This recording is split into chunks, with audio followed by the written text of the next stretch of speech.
TNI dilibatkan dalam proyek pembangunan gedung koperasi Desa Merah Putih. Rawan penyalahgunaan kekuatan. Saya Ervana Trikana Putri dan inilah Editorial Tempo.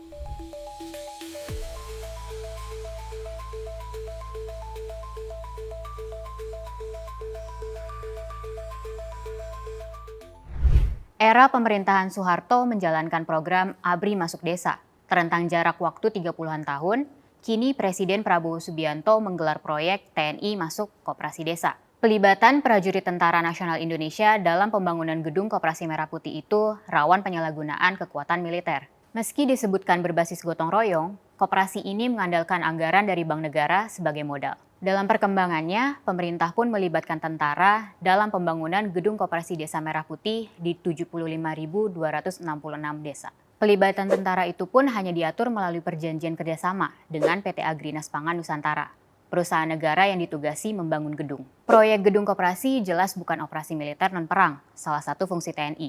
Pelibatan itu bahkan juga bukan salah satu fungsi yang diatur Undang-Undang TNI, yakni membantu tugas pemerintahan di daerah. Dalam proyek ini, tentara dilibatkan sejak perancangan proposal, pengusulan anggaran, pengajuan permohonan pinjaman ke bank, pembuatan kontrak kerja dengan kontraktor, pembangunan fisik, pelaporan kepada Agrinas, hingga pengawasan proyek setiap hari. Agrinas Pangan menganggap hanya tentara yang mempunyai kemampuan dan struktur komando untuk merealisasi pembangunan gedung Koperasi Merah Putih. Alasan tersebut seolah-olah masuk akal, namun sejatinya pengerahan tentara itu tidak memenuhi prasyarat tata kelola pemerintahan yang baik. Jika ditilik lebih jauh, pelibatan militer dalam kegiatan ekonomi semacam proyek pembangunan gedung itu bisa dikategorikan sebagai pelanggaran hukum.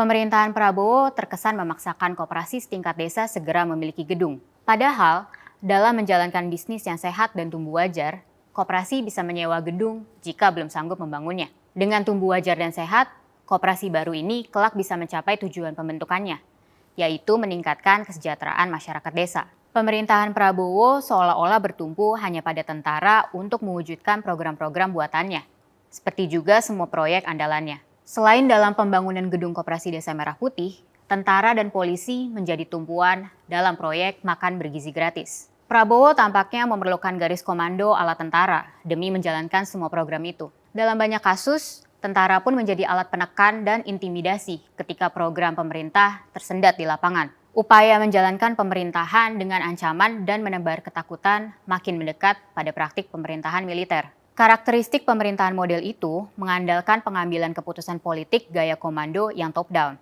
Pemerintah menciptakan ketertiban dan stabilitas dengan cara memaksa publik, menunjukkan transparansi yang rendah, dan membatasi kebebasan sipil. Gaya pemerintahan seperti itu mungkin akan membuat tujuan politik penguasa segera tercapai. Namun sesungguhnya capaian itu sangat rapuh. Belum lagi, pemakaian anggaran pembangunan gedung itu memakai alokasi dana desa yang menjadi tumpuan pembangunan desa. Agrinas Pangan mendapatkan 3 miliar rupiah dana pembangunan gedung Koperasi Merah Putih untuk setiap desa. Pelanggaran hukum program prioritas Prabowo ini pun makin berlapis-lapis. Simak editorial dan liputan selengkapnya hanya di tempo.co.